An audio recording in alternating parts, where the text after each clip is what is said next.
Yes. मित्रांनो, सर्वांना नमस्कार. शिक्षक भरती अगदी तोंडावरती आलेली आहे. आणि आज मी ॲडव्होकेट प्राध्यापक बालुशा मॅम स्वतः भेट घेतलेली आहे शिक्षण विभागाची पुण्यामध्ये येऊन. आणि तुम्ही पाहताय की तुफान पाऊस आहे आणि याच धर्तीवरती सध्या टेट 2025 सुद्धा ठेवण्यात आलेली आहे. तर विद्यार्थ्यांनी परीक्षा केंद्रावर इतक्या कमी वेळामध्ये पोहोचायचं कसं आणि हॉल तिकीट पण उशिरा देण्यात आलं, या संदर्भात जेव्हा मी चर्चा केली तेव्हा त्यांचं सिम्पली असं म्हणणं आहे की सध्या ही परीक्षा आहे ती पुढे ढकलणं किंवा त्याच्या बाबतीत काही होणं इम्पॉसिबल आहे, because already it is plan. जोपर्यंत आम्हाला वरतून आदेश येत नाही तोपर्यंत आम्ही करू शकत नाही. आणि सगळ्यात महत्वाचं, ही जी परीक्षा आहे ती ऑर्गनाईज केली जाते MSc महाराष्ट्र राज्य परीक्षा परिषदेमार्फत केली जाते. आणि त्यामुळे हे आमच्या अखत्यारीत येतच नाहीये. सो लिटरली म्हणजे उमेदवारांना एवढे सगळे प्रॉब्लेम फेस करावे लागतात आहे. मग त्यांनी करायचं काय, म्हणजे त्यांनी आता परीक्षा देत असताना वेळेमध्ये सेंटरला पोहोचायचं असताना सुद्धा आता त्यांना जे काही प्रॉब्लेम फेस होतात आहे मग त्याला खरंच उत्तर नाहीये.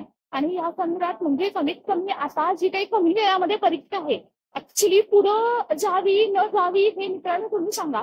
परंतु त्याच्या अगोदर कुठे जे काही कारभार आहे, सावळा गोंधळ सगळा शिक्षण विभागाचा, त्याच्या संदर्भात त्यांनी काय डिसिजन घ्यायला हवा किंवा नक्की कोणता घेतला पाहिजे जेणेकरून याच्यावरती काही ना काही तर मार्ग निघेल, असं मला वाटलं होतं की या चर्चेतून काही ना काही आपल्याला समजेल. परंतु असं लक्षात आलं की याच्यातून काहीही होताना दिसत नाहीये. आणि शेवटी मात्र पुढचे पाडे 55 अशा प्रकारची गत झालेली आहे. त्याचबरोबर जी एक भरती, एक परीक्षा या संदर्भात बरेच मुद्दे आहेत ते आपण शिक्षण विभागाकडे ठेवलेले आहेत. त्याच्यावरती तर आपण चर्चा करूच या, कारण त्याच्यासाठी वेळ हवा आहे. आणि सध्या भरपूर पाऊस येतोय. Literally I came just Pune for that reason and now I need to go back to the Mumbai. So मी नक्कीच या संदर्भात लाईव्ह तुम्हाला सांगेल. परंतु मला एक प्रामाणिकपणे असं सांगायचंय की मित्रांनो, ही परीक्षा घेण्याचा किंवा जबरदस्ती घेण्याचा जो हा घाट चाललेला आहे त्याचं रिझन काय आहे त्यांनी याच्यावरती बोलायला हवं. बरं, एवढ्या तत्परतेने परीक्षा घेऊन उमेदवारांची जी हेळसांड होणार आहे जनरली महिला उमेदवारांची, त्यांनी नक्की कुठली परीक्षा द्यायची, काय करायचं याच्या बाबतीमध्ये काहीही सांगण्यात आलेलं नाहीये. आणि ज्या आपल्या मागण्या आहेत टेट 2025 संदर्भात, त्याचबरोबर उद्याच्या कन्व्हर्जन राऊंड संदर्भात, उद्याच्या मुलाखत राऊंड संदर्भात, त्याच्या संदर्भात सुद्धा चर्चा केलेली आहे शिक्षण विभागाची. त्याच्यावरती सुद्धा तुम्हाला डिटेलमध्ये माहिती नक्कीच सांगू. परंतु सध्या जे महत्वाचं वाटत होतं, सध्या तर उमेदवारांनी सेंटरवर पोहोचण्याचा प्रयत्न करा. अजून परीक्षा पुढे ढकलण्यात यावी, त्याच्यावरती चर्चा हे करण्यात यावी. याच्यावरती शालेय शिक्षण विभागाने कोणताही निर्णय घेतलेला नाहीये. त्यामुळे तुम्ही जसं शक्य होईल तसं तुम्ही सेंटरवरती पोहोचा. ऑलरेडी वेगळं सेंटर आलेलं आहे आणि वेगळ्याच ठिकाणी तुम्हाला परीक्षेला जायचं आहे. खूप कमी वेळामध्ये हे सगळे तुम्हाला जी तारेवरची कसरत करावी लागते त्याच्यावरती काही ना काही मार्ग निघेल असं मला वाटत होतं. परंतु मित्रांनो, आता म्हणजे माझी सुद्धा निराशा झालेली आहे.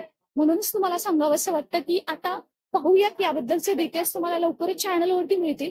पण ती सध्या तर तुम्ही आहे त्या परिस्थितीमध्ये कोणत्या अपॉनवरती विश्वास न ठेवता ज्यांना शक्य होईल तेवढ्या पद्धतीने नियोजन करून परीक्षेचं नियोजन करा. कारण मित्रांनो, खरंच खूप मुश्किल दिसत आहे हा सगळा जो कारभार चाललेला आहे त्याच्याबद्दल काय बोलायचं. लिटरली शालेय शिक्षण विभाग असेल, मंत्रालय असेल, आयुक्त कार्यालय असेल, त्याच्यावर परीक्षा परिषद असेल, त्याच्यावर SCRT असेल, म्हणजे यांना फक्त भरती करायची आहे की उमेदवारांची नुसती परीक्षा घेऊन पैसा कमवायचा आहे.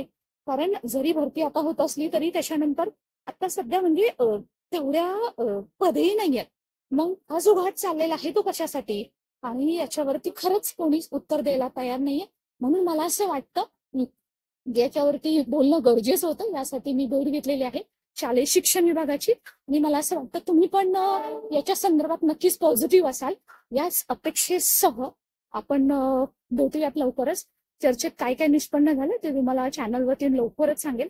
सो मित्रांनो, stay connected for more update and all the best. अभ्यास करा, परीक्षा केंद्रावर व्यवस्थित वेळेवर पोहोचा.